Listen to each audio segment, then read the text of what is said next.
back to another episode of This With Krish. Now, today's episode is a little bit personal, maybe a little bit more emotional than usual, but I really think it is very important that I share this episode. Before we begin, I want to take a few moments to wish my father, my dad, a very happy 73rd birthday. So, Dad, if you're watching or listening, just want to say thank you. Thank you for always being steady, right? Thank you for being just an incredible example, for always showing up, for providing, for working your tail off so that our family could live the life that we had, right? You gave us structure, you gave us consistency, you taught us the difference between what a house is and what a home is. So thank you and happy birthday. You really deserve it. I wish I could be down in Atlanta with you and celebrating. So today, this episode is for you, right? And for every dad out there doing their best to be present, to protect, to provide, and to prepare your kids for a world that sometimes feels like it's forgotten, right? A world that's forgotten what a father even is supposed to be. Now, in June of 2018, I became a father to our firstborn, Liam Franklin, whom I adore and love so very much. And what I remember is that incredible feeling, right, when I became a father, when I got to hold him for the very first time. And I'm not going to lie, I did cry. It was an unexplainable feeling. And I'm not sure if it was because I had managed to slip on a Georgia Bulldogs onesie on him as as I was like first carrying him, or if it was his sweet little face that was literally looking up at me. Now, he was, minutes old, and he already had opened his eyes and was looking at me. It was pretty awesome. And when my daughter was born, it was that same feeling, of course, right? But that very first time you become a father, that's the time it changed me inside. Like my heart changed forever. I often think back to that moment, and I try to put myself in that very moment to remind myself when I'm having a tougher than usual day. It's my happy place. It reminds me why it all matters. Fatherhood, real fatherhood, is a calling. It's not a title you get when the baby is born. It's something you earn every single day, and you earn that by being there. Being a dad to me means being present. I recently this year changed my job so I could be, or changed companies so I could be more present. It's not just being in the same room at that point, but it's really being there when you are there. It's asking those questions, listening, laughing, praying, coaching, correcting, guiding. And when I say asking questions, it's you should know who your kid's teacher is. You should know what they're learning, what they're not learning, what they're doing. It's so important. It's being the one who gets home after a long day and you are tired, and but you still get down on the floor to build a fort or a Lego tower right before dinner. Okay, even when you're exhausted. And it's also to give your wife a break, who pretty much does all of the above without any hesitation.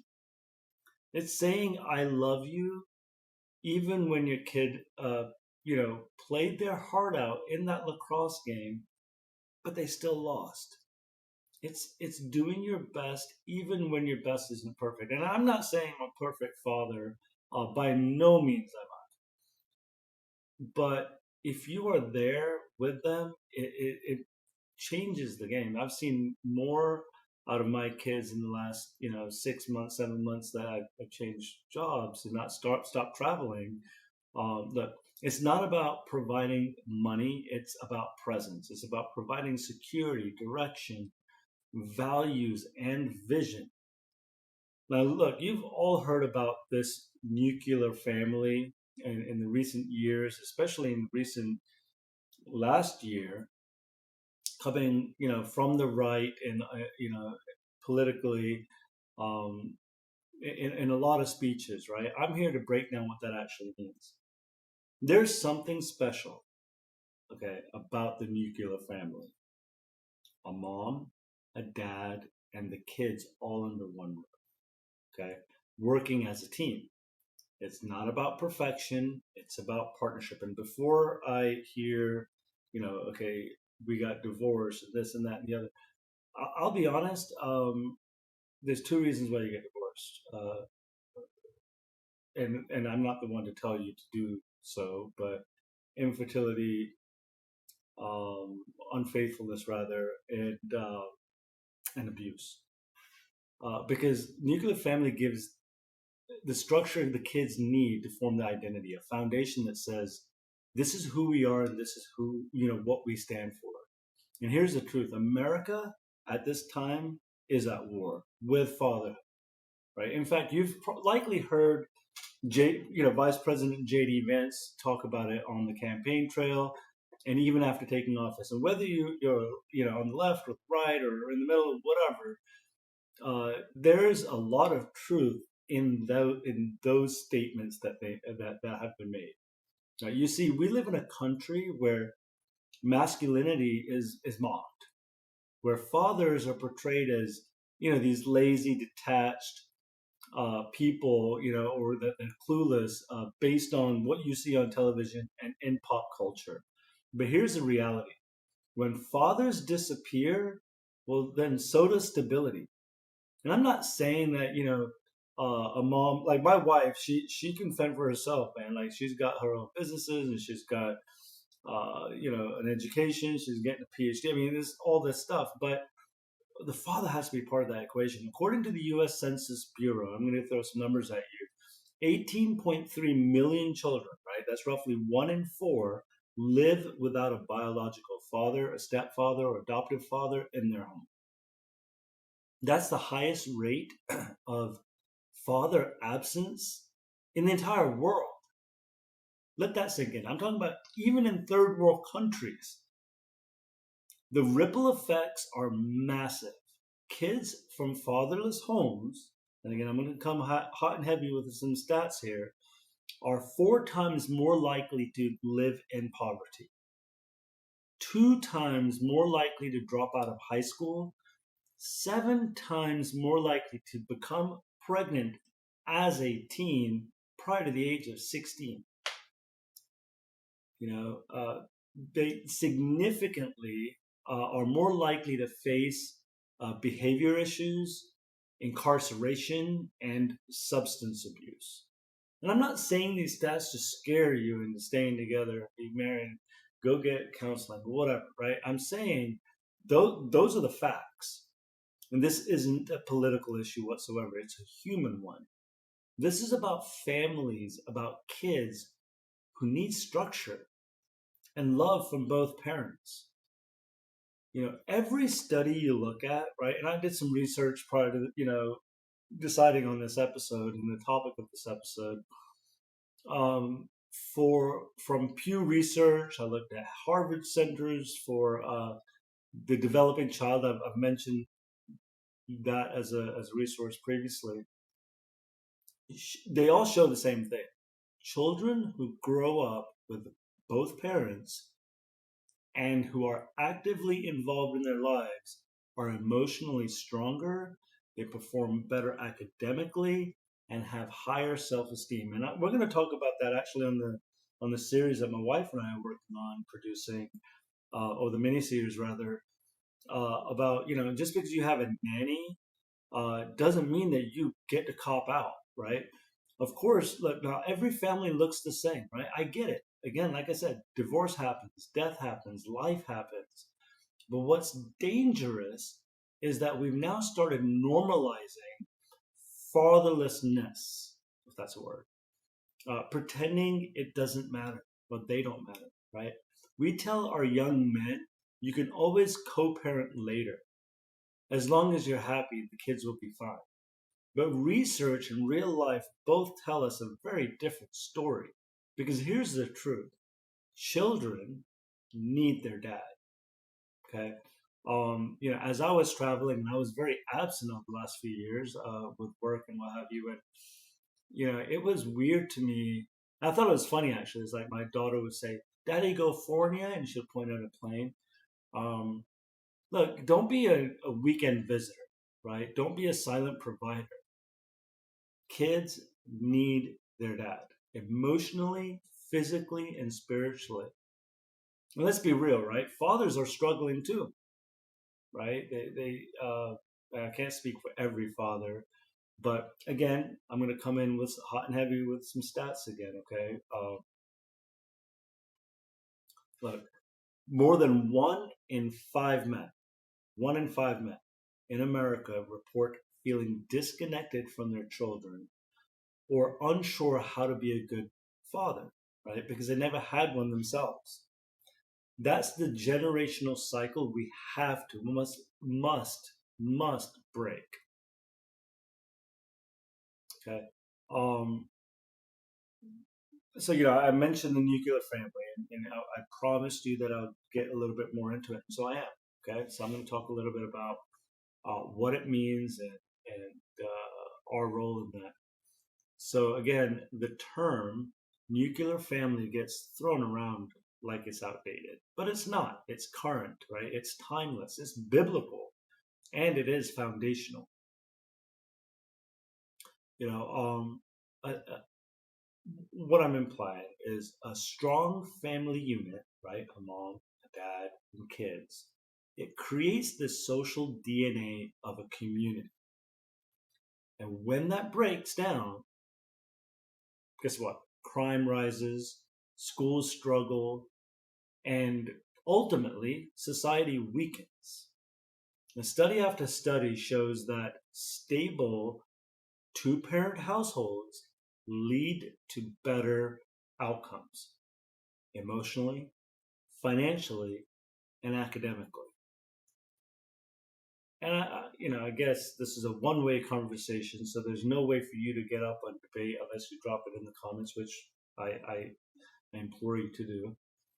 But not because dads are perfect, right? And I've already said no one's perfect. We all know no one's perfect. There's only one person that was ever perfect. But because presence matters. The nuclear family isn't about hierarchy or patriarchy. It's about harmony, and it's about balance. It's about kids knowing they're loved by both parents. God, do you hear that crack? You know, but kids that see their mom and dad work through challenges together, learning that love and leadership aren't opposites, right? They're teammates. We in our house we love our sports, so I love that I can talk about you know uh, compromise and things like that, utilizing sports analogies and such. Now, when fathers are absent, mothers carry an impossible load. They already carry an impossible load, but then take the father out of the equation, it's impossible to the 10th power, right? When fathers are present, they multiply that strength, not just for the kids, but for generations to come. We, in America, we need to bring back a culture that values marriage, commitment, and fatherhood. And I'm not saying that because it's trendy, but I truly believe because it's right.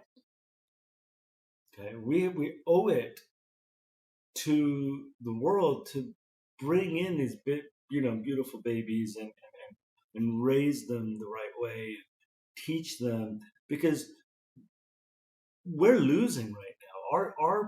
Our generate like the next generation is dwindling down. You guys, when I look back at my life, not just life in general, but my life, I see a dad who didn't have all the answers, but I never quit. Okay, I've worked hard, oftentimes long hours, but I always made sure, um, you know, that my kids know that I love them. And my father, who happy birthday again, he did the same. When I became a father, I realized something, right? all the money, the jobs, the cars. I still love my cars, but none of it compares to the moment your kid wraps their arms around you and says, "Daddy, I love you." My daughter says, both my kids tell me that they love me every night and give me a kiss and a hug. And I do not care to see the day that they won't ever say that to me, but that means it's just they've grown up, right? Dad has, look, I know, I'm just lost for words. My father taught me that real legacy isn't what you build, right? It's who you raise. And so, I want to talk to all the dads out there that are listening. Hopefully, there's a lot of dads listening, or wives that will tell their husbands to listen.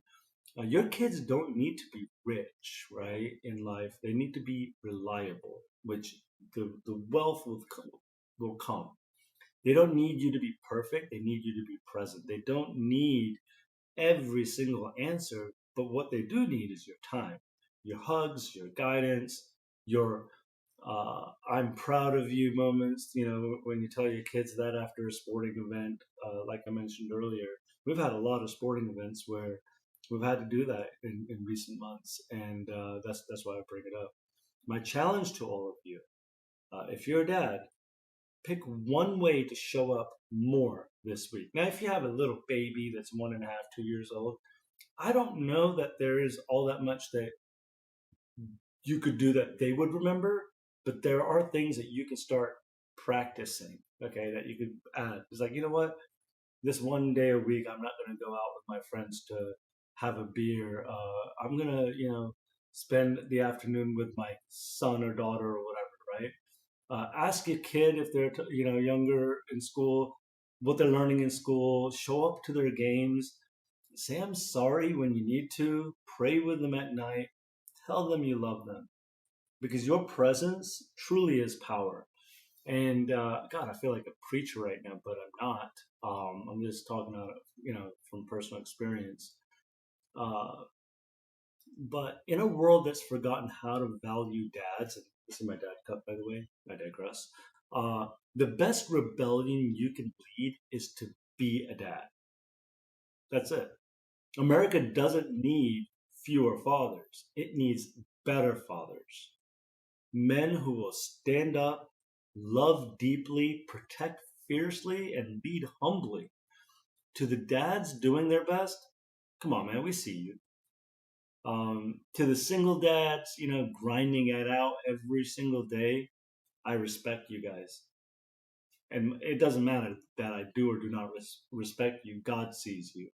To the men mentoring boys who don't have fathers, you, my friends, are changing lives. And to my own dad, right? Happy birthday again. Oh, that was a tough one. Like I try not to get into these. Is it a rant? I don't know, but all of you fathers are examples. Your work ethic and your faith will shape the next generation. Now, this has been another impromptu topic of This With Krish show. So thank you for listening. I can't help but laugh because I almost wasn't going to record this evening. Yeah, but I want to watch the Cowboys game. They're losing terribly. I see it on TV behind in the living room there.